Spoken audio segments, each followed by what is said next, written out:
All right, so we're back for another deep dive. And today it's all about peace.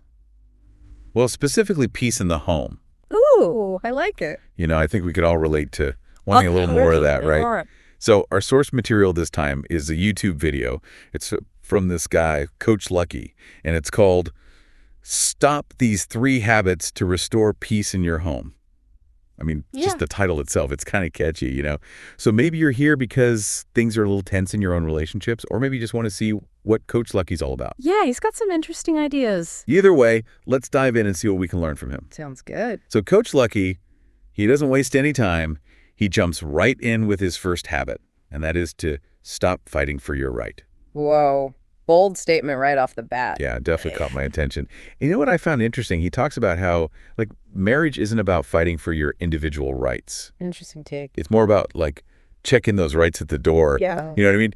He even uses this analogy. It's like 2 captains trying to steer the same ship. 2 captains. Uh-oh. Yeah. Can you imagine the chaos? Yeah, that's a recipe for disaster. Exactly. And that's his point. In a marriage or any relationship, it's got to be about compromise. Definitely. It's about shifting that mindset from me against you to more of a we kind of thing. Right. It's not about losing yourself, but it's about finding that balance where both partners, they feel heard and respected. Absolutely. There's this one quote from the video that really stuck with me, and it's, retaliation is for single-minded.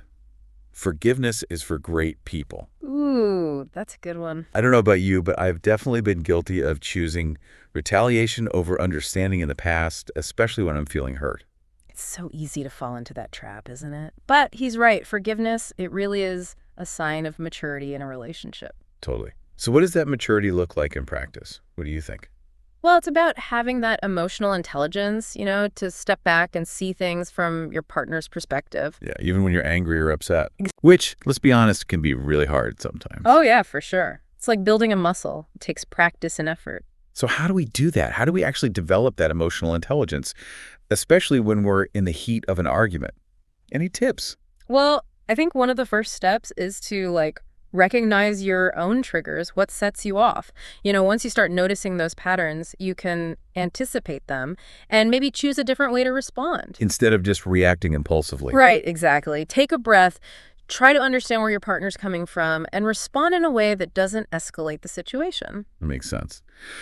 Okay, so let's move on to Coach Lucky's second habit for restoring peace in the home. All right, what's number 2? He says, focus on the happiness of your partner. Now, I don't know about you, but when I first heard that, I was kind of like, wait, what? Shouldn't we be focusing on our own happiness first? It seems counterintuitive, right? Yeah, but the more I thought about it, the more I realized it's not about neglecting your own needs. It's more about realizing that in a healthy relationship, your partner's happiness, it actually becomes part of your own happiness. That's a good way to put it. Yeah. And Coach Lucky, he uses this really interesting analogy. He calls it the love bank. The love bank. I like it. Yeah, so basically every time you prioritize your partner's needs, you're making a deposit into this love bank. And those deposits, they strengthen the foundation of the relationship. That's a great visual. Right. It's like you're investing in the relationship. Totally. So let's say we're actually keeping track of these deposits and withdrawals. What would that look like in everyday life? Well, a deposit could be something as simple as making your partner's favorite meal after a long day. Oh, yeah, that's a good one. Or just really listening to them without interrupting. Just being present. Right. Those are deposits. And then withdrawals, those would be things like, breaking promises. Oh, yeah. Being dismissive of their feelings, constantly criticizing them. Yeah, those definitely feel like withdrawals. Right. So it's all about being mindful of those everyday interactions. Yeah, it's like you said, being mindful. And remembering that those little actions, they can really have a big impact on the balance of the love bank. Absolutely. And, that also reminds me of something else Coach Lucky talks about in the video. He says that people don't just change overnight. Right. There's always a reason behind their behavior. Exactly. Well, We get so caught up in the surface level issues, we forget to look deeper.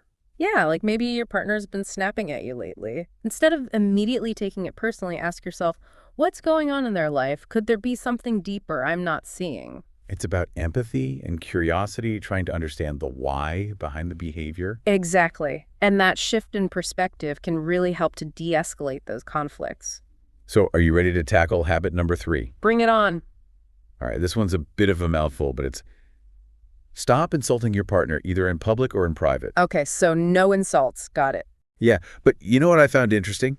He makes this distinction between public and private insults. Yeah. What do you think he's getting at there? Well, it's almost like he's saying, even if you're careful not to insult your partner in front of others, those little jabs that you make in private, Yeah. those can be just as damaging, maybe even more so.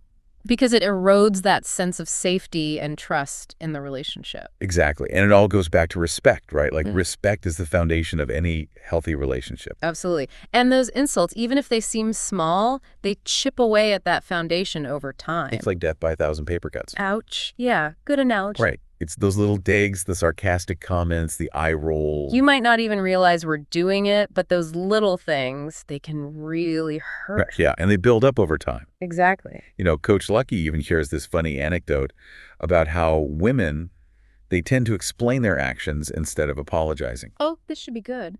While men, they struggle to say sorry. I mean, it's obviously a generalization, Sure, of course. but I think we've all seen those communication patterns play out in our own relationships, haven't we? Oh, absolutely. It's like he's reading right out of our lives. Right. And while it's funny, I think it highlights a deeper point about how our communication styles can create conflict. For sure. So the question is, how do we break free from those patterns? That's what I was thinking. What can we actually do to communicate more effectively, especially when things get heated? What do you think?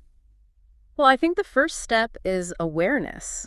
We need to pay attention to how we're talking to our partners. Are we really listening? Are we being respectful? So it's about self-awareness again, right? Yeah. And then once we're aware of those patterns, we can start to challenge them. We can ask ourselves, is this how I really want to talk to the person I love? I love that. It's about making a conscious choice to communicate differently. Exactly. And that's where that emotional intelligence we talked about earlier, it comes back into play. Right, because it takes emotional intelligence to regulate our emotions, to choose our words carefully, and to respond thoughtfully instead of just reacting. So much of it comes down to that, doesn't it? And, you know, if we go back to that love bank analogy, those positive communications, they become deposits. They add to that feeling of security and trust in the relationship. Absolutely.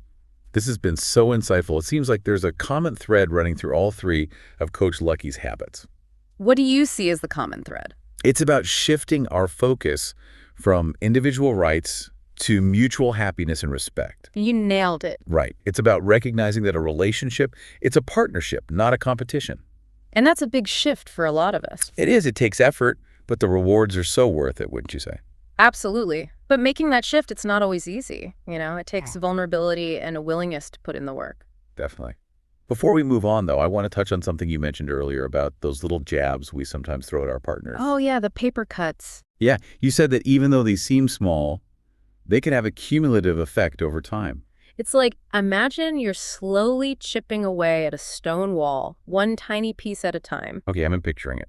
It might not seem like much at first, but eventually that wall is going to crumble. Wow, that's a powerful image. And it's the same with a relationship. Those little jabs, those moments of disrespect, they erode the foundation over time. So we need to be mindful of even those seemingly insignificant interactions. Exactly. It's not just about the big blow-ups. It's about those everyday moments that really shape the quality of our relationship. Those little jabs, they're like tiny withdrawals from the love bank. Draining those emotional reserves. Right.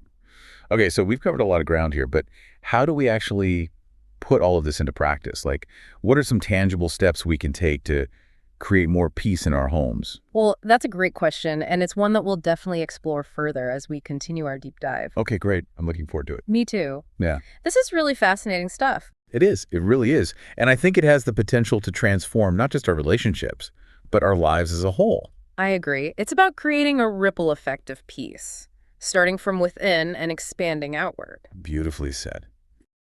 So stay tuned, everyone. We'll be right back after a quick break to delve even deeper into Coach Lucky's wisdom. Can't wait. Me neither. This is going to be good. I have a feeling it is.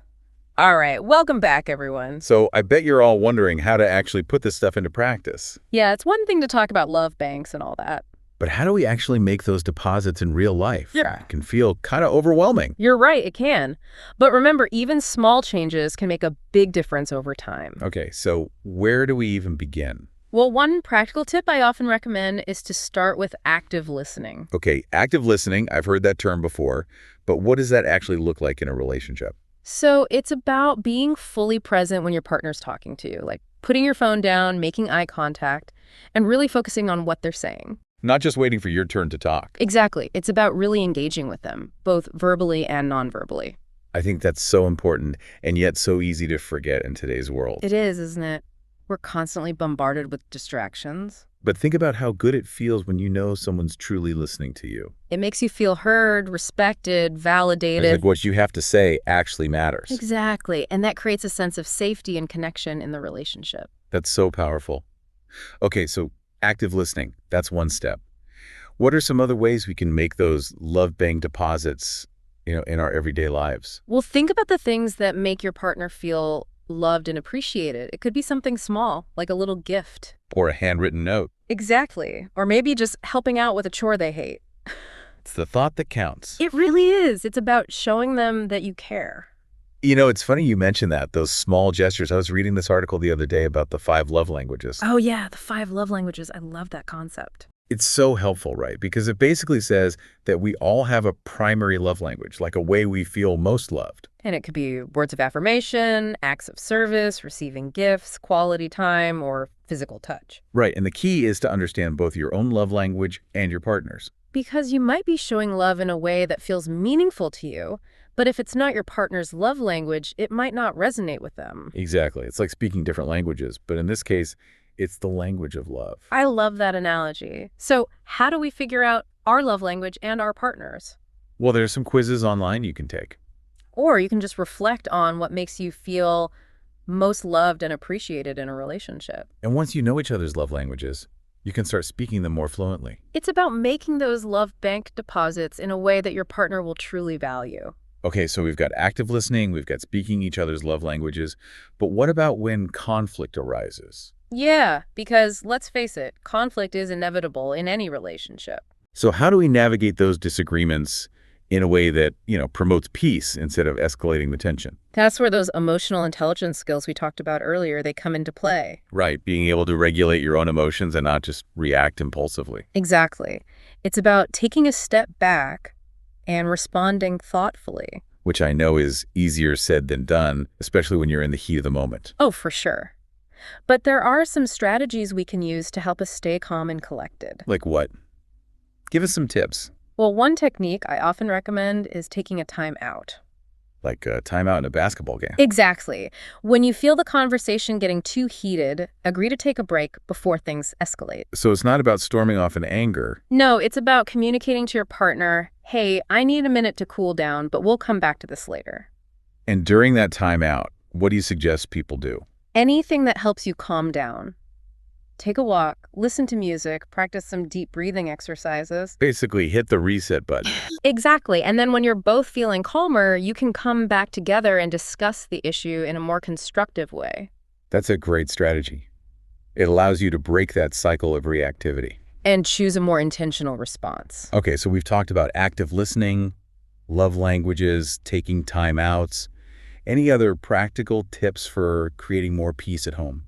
One thing that often gets overlooked is the importance of self-care. Self-care. I thought we were talking about relationships. They're connected, though. You can't pour from an empty cup. Oh, I like that.